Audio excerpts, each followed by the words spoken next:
아빠입니다. 우리 아빠는 가족들을 위해 열심히 일하십니다. 또 우리나라를 노동자가 살기 좋게 만들고 계십니다. 아빠가 알려주셨습니다. 일하는 사람은 모두 다 같은 노동자라고.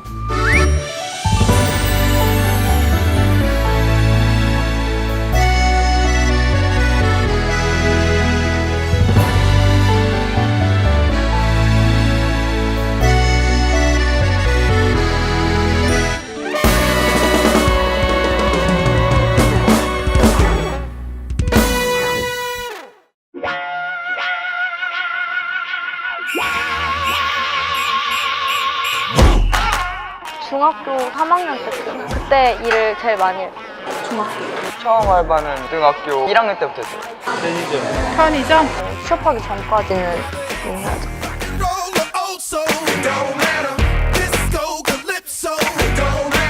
최근 점점 더 많은 아이들이 일하고 있다.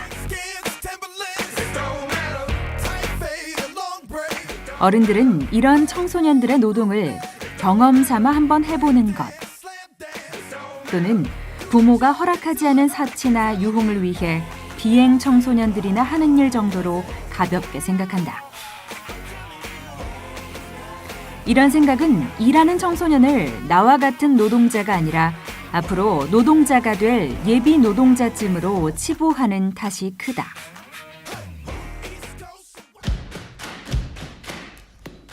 이런저런 편견들은 사실 청소년 노동자가 노동 현장에 들어서는 순간 그때부터 겪게 되는 그들의 치열한 삶을 본다면 아무것도 아니다.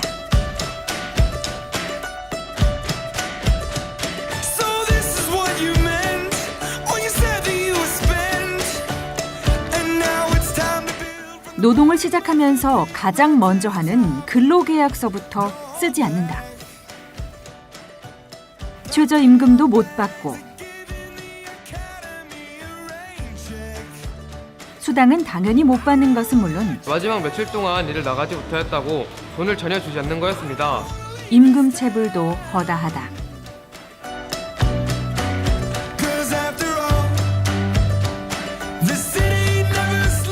노동 현장은 성장기 아이들의 건강에 대해 눈꼽만큼의 관심도 없다. 조사에 의하면 10명 중 8명은 식사를 제공받았는데 그 내용이 충격적이다.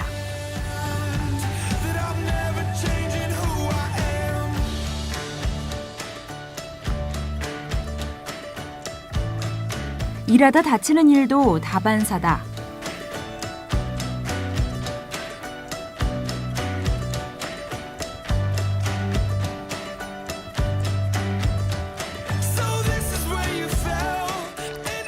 다쳐도 아무런 치료도 안 하는 경우가 많고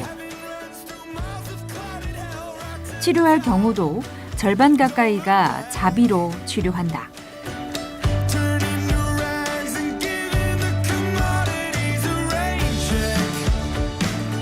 청소년들이 주로 일하는 곳이 감정노동인 서비스직이다.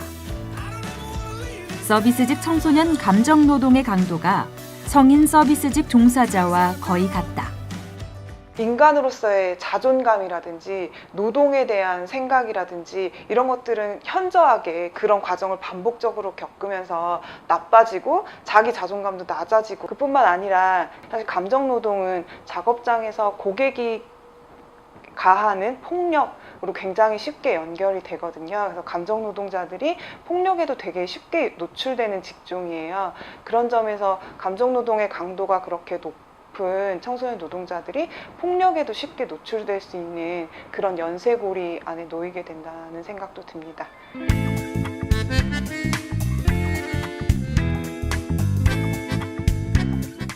반말, 욕설 같은 언어 폭력은 물론이고 물리적 폭행도 다반사다. 성폭력 문제는 심각한 수준에 이른다. 저희 매장에 화장실이 폐쇄됐는데 자꾸 저한테 와서 바지를 내리고 나 여기 싸도 되냐고 벨트를 막 푸시고 그래서 그때는 진짜 너무 서러워가지고 뭐라 말도 못하고 저희 그때 매장에 마침 점장님도 안 계시고 이모님도 안 계셔가지고 언니들하고 저밖에 없었거든요. 그래서 그냥 혼자서 다 듣고 다 보고 그러고 있다가 나중에 들어와서 울었어요. 휴게할 때. 너무 깜짝 놀래가지고. 알바 중에 성폭행을 당한 후 자살까지 했다. 가슴치를 돌아보고 싶고 그리고 사랑한다. 그나마 알바보다는 나을 것 같은 청소년의 대표적인 노동 현장 실습은 어떨까?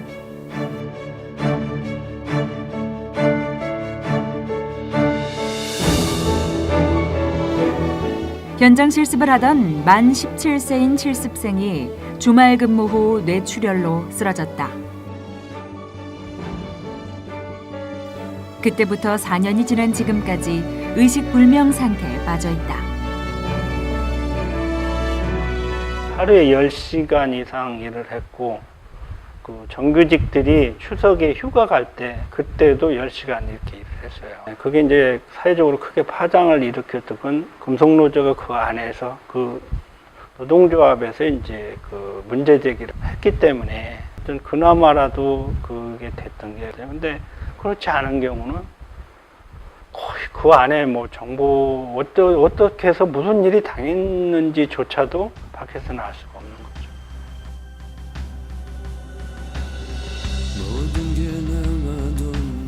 현장 실습장에서 아이들이 보호받지 못하면서 죽음에 이르는 경우는 다반사다.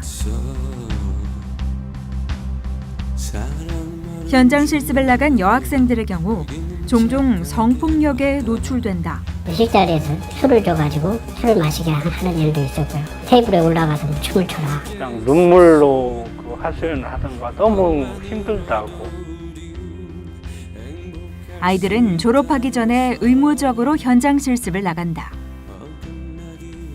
대부분 열악한 영세 사업장으로 간다.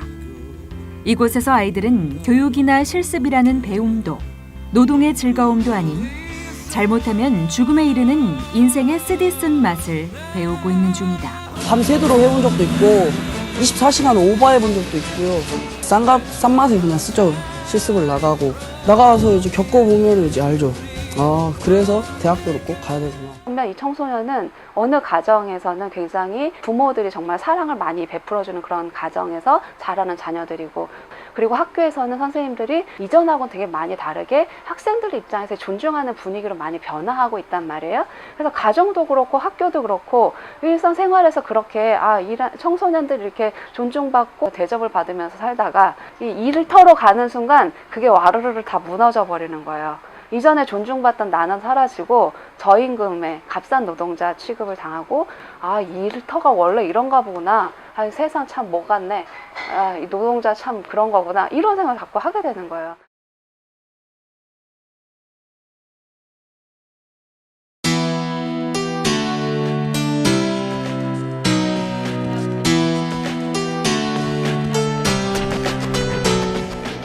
과거에 청소년들의 주요 일자리였던 이런 곳들은 이제는 일자리가 없는 대학생이나 청장년 노동자들 차지가 돼버렸다.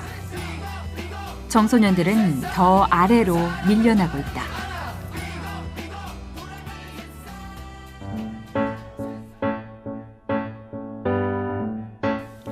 용역업체를 낀 일용직으로 고용되는 택배 분류. 직업소개소인지 불법 파견업체인지 불분명한 업체를 통해 그날 고용이 결정되는 호텔 연회장 아르바이트. 단 하루짜리 고용에 언제 일을 할 수 있을지도 알 수 없고 막상 일을 하러 갔다가도 일손이 남는다며 되돌려 보내지기 일수다. 이런 불안정한 일자리들에 청소년들이 내몰리고 있다.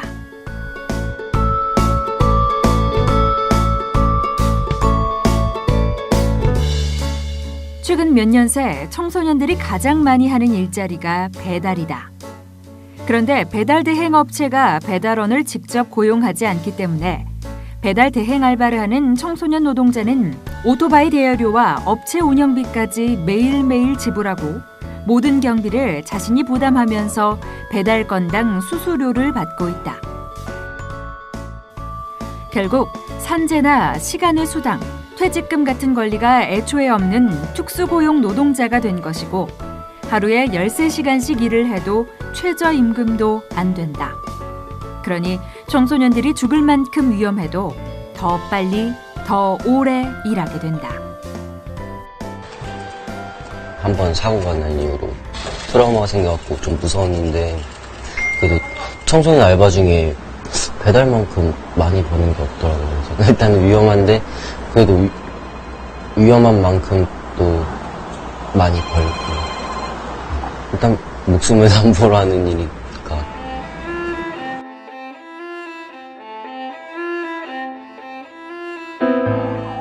지난 2월 배달 대행업체에서 일하던 10대 직원이 차량 2대와 부딪혀 목숨을 잃었습니다. 오토바이 배달을 하던 19살 청소년 노동자가 빗길에 미끄러져 사망했다. 그러나 건당 배달 수수료 2,000원을 받는 개인 사업자였기에 이 청소년은 아무런 보상도 받지 못했다. 현재 대부분의 청소년 노동자들이 이런 식이다. 고용 형태가 특수고용이나 간접고용이기 때문에 근로기준법 준수는 고사하고 무료노동과 중간착취 같은 부당 노동 행위가 일상적으로 일어나도 해결하기가 구조적으로 너무 어렵게 되어 있다. 사장님이 임금 안 줘요. 그건 똑같아요. 근데 듣다 보면 그 사장님이 아닌 거예요. 얘기 들으면 그래? 너 아까 사장님이라더니 그 아까 실장님은 또 뭐야? 그러면 저 소개시켜준 사람이요. 그럼 일은 어디 가서 했어? 그러면 일은 뷔페집에 가서 했는데 거기도 실장님 있었는데 하면서 사장님이 여럿인 구조가 막 되는 거죠. 그럼 저 누구한테 얘기해요? 막 이러면서 사장님부터 찾게 되는 거예요. 이건 뭐냐면 청소년들이 이전에는 직접 고용 형태로 많이 일을 했었는데 지금은 간접 고용. 그리고 그 간접 고용도 아닌 또 특수고용 형태. 이런 식으로 계속해서 밀려나는 거죠. 지금 대한민국의 많은 가족들이 모두가 일을 해도 너무나 가난하다. 가난으로 점점 가정이 해체되고 이 가난한 가정에서 가족의 생계를 위해 어린아이들은 빨리 사회로 나온다. 사회가 만들어낸 가난과 빈곤 때문에 쫓기듯이 노동 현장으로 들어오는 것이다. 이 맞벌이한 부모님의 임금으로는 그게 충족되지 않으니까 그래서 모두벌이 시대라는 표현을 하거든요. 이 모두벌이 시대에 청소년들이 학업과 노동을 하고 있는 청소년들이 굉장히 늘어나고 있는 거고 한참 공부하고 뛰어놀 나이에 밝게 자랄 나이에 노동 현장에서 한마디로 핍박받고 억압받는 그런 현상 그런 거 봤을 때 정말 가슴 아프죠.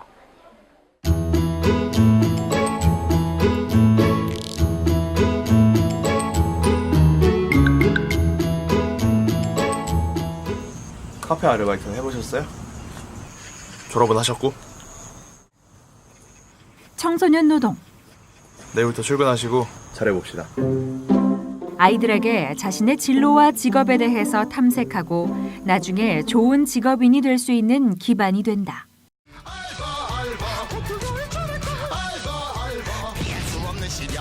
그러나 우리나라와 같이 노동자의 권리가 존중되지 않는 사회에서 그것이 가능할까?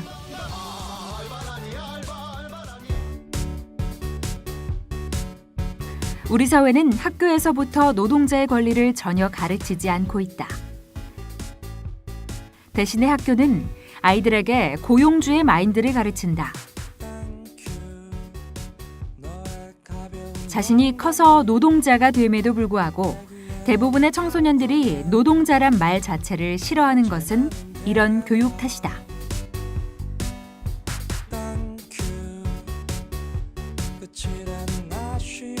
불쌍하다, 과격하다 그런 이미지가 있기 때문에 대부분 노동자지만 나는 노동자 같지 않은 생각을 갖고 있는 거예요. 노동자이면서도 자기 노동자 아닌 것 같은 생각을 가질 수가 있기 때문에 저는 그래서 이제 교육을 통해 해결해야 된다. 교육을 받지 못하니 사회에서 그렇게 무시하고 부당한 대우를 당해도 대응을 못한다. 자신이 당한 것이 부당한 것인지조차 모르는데 어떻게 대응을 하겠는가? 교사가 노동인권 교육 받은 사람이 전체 교사의 3%도 안 되죠. 몰라, 교사 모르니까 교육이 안 되는 거죠. 선진 외국에서는 노동자의 권리에 대한 교육이 기본이다. 수업 시간에 아이들에게 임금 계산을 어떻게 하는지 꼼꼼히 가르치고 노동자와 사용자의 입장이 되어서 직접 협상을 통해 구체적인 갈등을 해결하는 모의 교섭까지 한다. 일하는 사람은 당연하게 이런 권리가 있구나라는 걸 정말 공기처럼 느낄 수 있으려면 제일 어렸을 때부터 교육을 해야 되는 거거든요. 노동조합에 가입하는 건 당연하고 노동조합 활동은 당연히 이런 것들이 있구나라는 걸 알고 하는 것과 이제 들어와가지고 가입하네 마네가지고 고민하는 건 굉장히 출발부터가 다르다. 그렇기 때문에 노동조합에서 당연히 학교 과정에 노동자의 권리, 특히 노동상권 그런 것들을 노동조합도 요구할 수 있어야 된다고 저는 생각을 하는 거예요.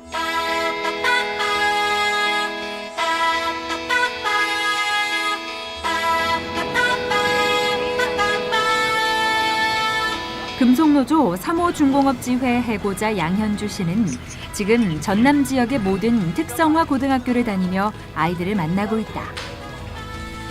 저는 양현주라고 합니다. 일하는 사람이 기본적으로 가져야 될 권리가 무엇이 있는지를 여러분들과 같이 수업하는 시간.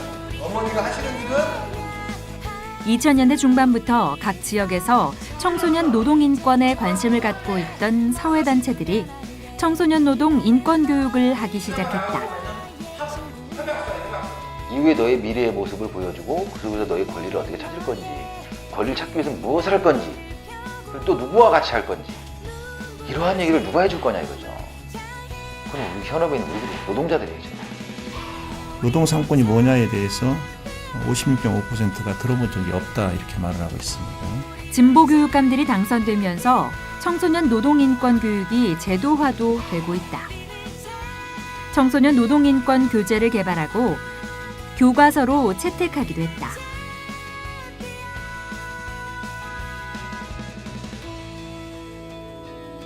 청소년 노동 인권 교육에 대한 교사와 아이들의 만족도는 상당히 높다.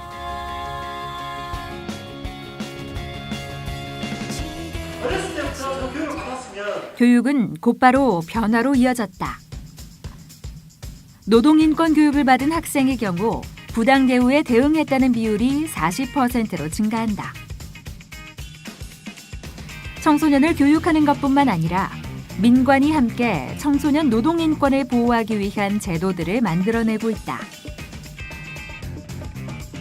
오늘은 저희가 캠페인을 하려고 합니다. 청소년을 청소년 노동 문제 해결의 주체로 세워내는 교육으로 나아가고 있다.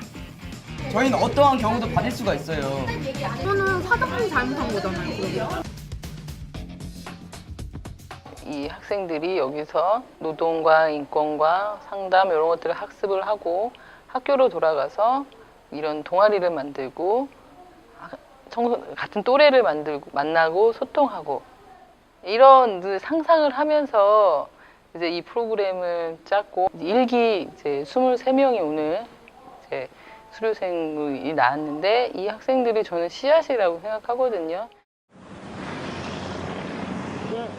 청소년들의 노동조합 청소년 유니온이 출범한다. 실제로 청소년 노동자들은 직접 자신을 대변하는 노동조합을 만들어 활동하고 있다.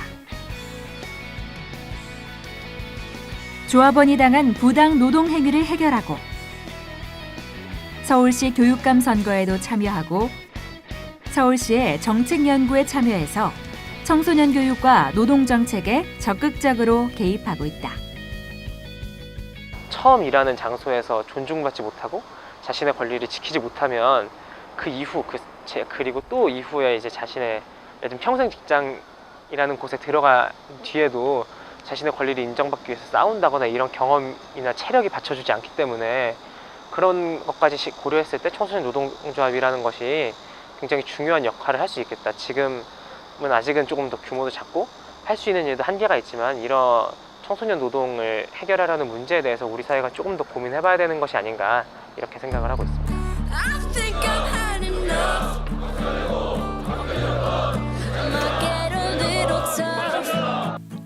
우리 사회의 많은 문제를 해결하는 데 적극적인 금속노조.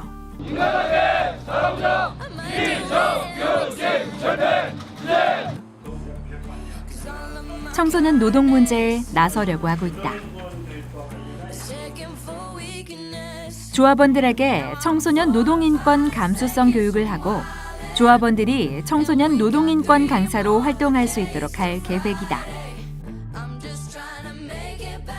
이 일이 미래의 금속 노동자를 키우는 일이라는 생각에서다. 어른이든 학생이든 똑같이 대해줘야 된다 생각해요. 똑같이 돈 받고 일하는 애인데 어른이라고 잘 대해주고 학생이라고 이렇게 막 대하는 건 아니라고 생각해요. 일상에서 만나는 청소년 노동자의 노동 조건에 관심을 가집시다. 지금 학교로 취업 나오는 것, 들어오는 것도 야간 노동도 있고 또 실제로 8시간 근무지만 9시간 근무시키는 데도 있고 제가 이제 굉장히 갈등이 생겨요, 지금. 우리는 안 된다.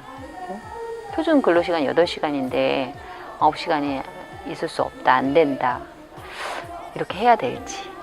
이렇게 되면 아이들이 취업을 막는 또 결과를 초래할까 봐 조금 갈등이 생기더라고요.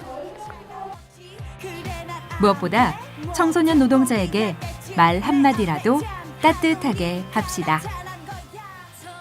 청소년이 노동을 할 수밖에 없는 이 사회를 실은 우리 어른들이 만든 것이다. 청소년이 하고 있는 노동, 만약에 청소년이 그것을 담당하지 않았으면 실은 어른들이 담당할 그 자리에 청소년이 정말 밑바닥 노동을 하고 있는 게 지금 현실이다. 청소년 노동을 아르바이트 용돈벌이식으로만 바라볼 문제가 아니라는 거죠. 지역에서 이루어지고 있는 청소년 노동인권 개선을 위한 교육과 활동에 관심을 갖고 적극 참여합시다. 사업장에 정말 담벼락을 넘어서 이제 자기 삶터에 대한 고민들을 해야 되고 그게 그 현장의 활동과 이게 연계되어야 한다고 생각을 하거든요. 예비 노동자가 아니라 지금 현재 노동자입니다. 예비 노동자 해버리던가 아니면 청소년 이러면서 뭔가 이렇게 거리를 두는 게 좀 이렇게 그러다 보니까 이제 함께 하는데 좀 어려움이 있는 것 같아요. 그들은 결코 지금 예비 노동자가 아니라 실제로 노동을 하고 있는 거거든요. 현장 실습 때로든 아르바이트든 실제로 동료라고 봐야 돼요. 반가워, 나의 어린 동료. 내 아이 또래의 아이들이지만 맨 처음 일터에 나가 아무것도 모르고 서러움도 많았던 어린 시절에 나와 더 많이 닮아있는 나의 낯선 동료. 못 알아봐서 미안. 현장에서 청소년 노동자들이 우리와 함께 어떤 일을 하고 있으며 어떤 환경에 처해 있는지를 금속노조가 먼저 확인하는 작업을 시작하는 것이 맞다고 생각하고 있고요. 현장에 들어와 있는 우리 청소년 노동자들이 결국 우리와 함께 해야 하는 현장 노동자들이고 함께 현장에서 땀 흘리면서 현장을 바꾸는 직장 동료로서의 역할을 해야 된다고 생각하고 있고요. 그러한 동료들을 우리가 미리 보듬어안고 함께 갈 수 있는 토대를 만들어주는 것이 우리 금속노동조합의 그리고 우리 금속노동자들의 역할이라고 생각합니다.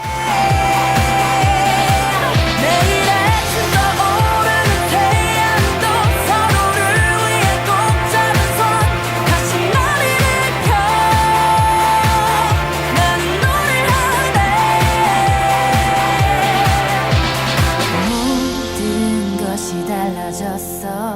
너와 함께하는 이 밤 눈부시게 아름다운